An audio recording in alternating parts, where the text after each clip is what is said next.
A to je krásny deň. No a čo dneska budem robiť asi? Idem dobré. Je tam policia? Ja sa musím poriadne pozrieť, či... A fakt tam je policia. Ja si zoberiem svoju pištol, aby som sa vydával, že som policajt. Oblečem si svoj oblek vojaka a budem sa tváriť, že som vojak. A nie, ja už som vlastne vojak, takže... Dobre. Co to furt umiera?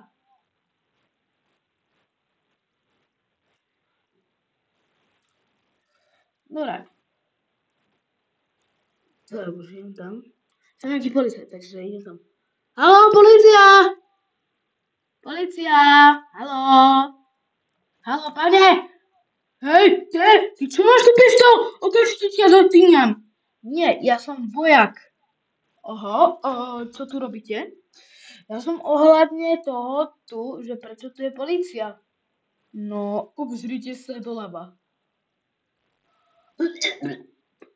OK, tak ja som tu na to, aby som vyšetril tento prípad. Vy ste tá skupina tých vojakov, ktorá tu mala prísť? Áno, ja som veliteľ tej skupiny. Lenže u nás skupina teraz išla tam po drevo a chápete. Hej, chápem. Dobre, chodite sa pozrieť do toho, vôbec nevieme, čo tam je, lebo čakáme iba na vás. Tak chodite sa tam pozrieť. No tak vy ste teda dobrí. Choď tam, inak ťa tam nepustím. Dobre, idem tam. Hej, ale ten vojak mi niekoho pripomína. Nevadí, snad to nikto nebude, okrem mňa. Čo to je? Tam nie je všetko v pohode? Ne, není všetko v pohode, je tu nejaký obesený vesničan. Čo? Má biele oči. A je obesený... Fuj. OK. Fuj, to je nejaký melon sandbox? Tak... Pane, všetko v pohode? Hej, je tu nejaký mŕtvý typek úplne obesený. Fuj, úplne rozsekaný na kusy. Fuj. Idem dole. OK. OK. Tak, pane, je tam nejaký obesený typek a tam hore je nejaký rozsekaný typek. Fuj. To, dobre. Tak, pane, ja to tu začnem vyšetrovať. Neviete, odkiaľ je tento typek? Ten typek je z armády. Presne z tej istej armády, z akej ste vy. Počkaj. Zopakujte to ešte raz. Ten typek pred vami je z tej istej armády, ako ste vy. To znamená, že musel zomrieť. No ja neviem proste.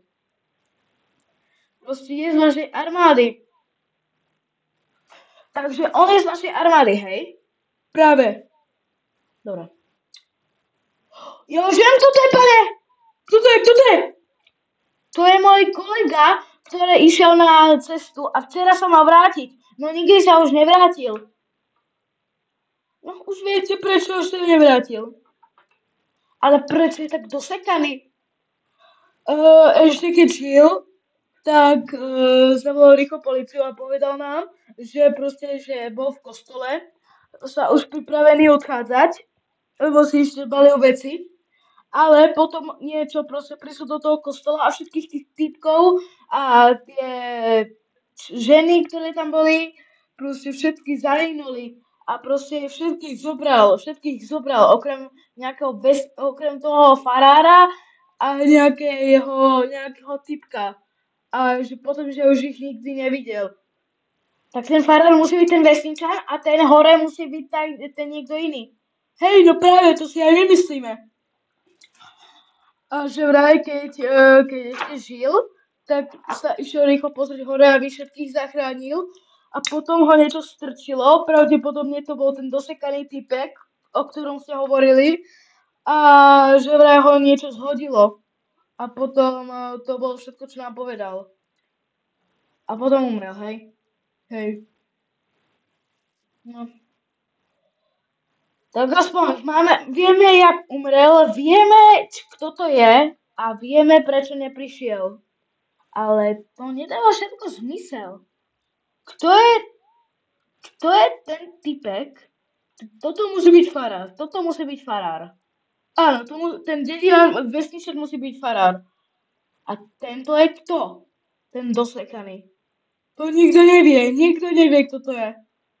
Že vraj, že vraj aj on spadol, ale potom aj on spadol a niekto ho potom zhodil a tiež ho potom tak dosekal.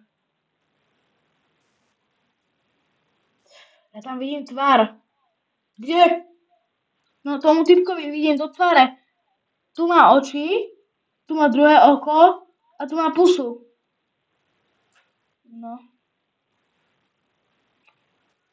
no ja teraz nechcem jesť. Fúj. Dobre, tak pani, tak zavolajte ďalších kolegov a uvidíme, čo bude potom ďalej. Dobre, pani, dovidenia, dovidenia, dovidenia. Kamo, WTF? Jaký farár, jaký typek? Kamo, počuli ste to? Kamo, co to není normálne? Kamo, prečo mám pokazenú telku? A prečo je celá od krvi? To ešte predtým nebolo.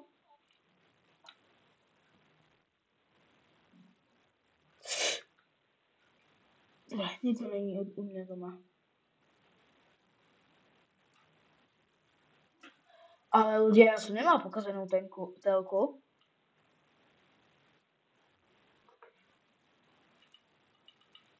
To je divné.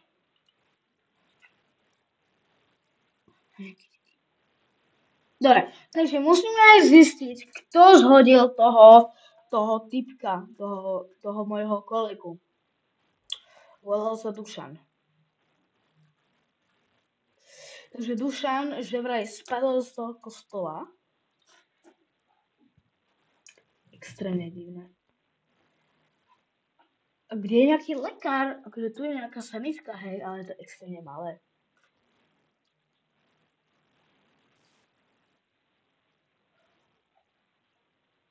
Pane? Áno? Čo tu zase robíte? Nie, ja som chcel povedať, či si môžem požičať naše auto. Ale nie, to je moje. Možné. Dobre, tak teraz je toto moje auto. Dobre, zapnem sirény a...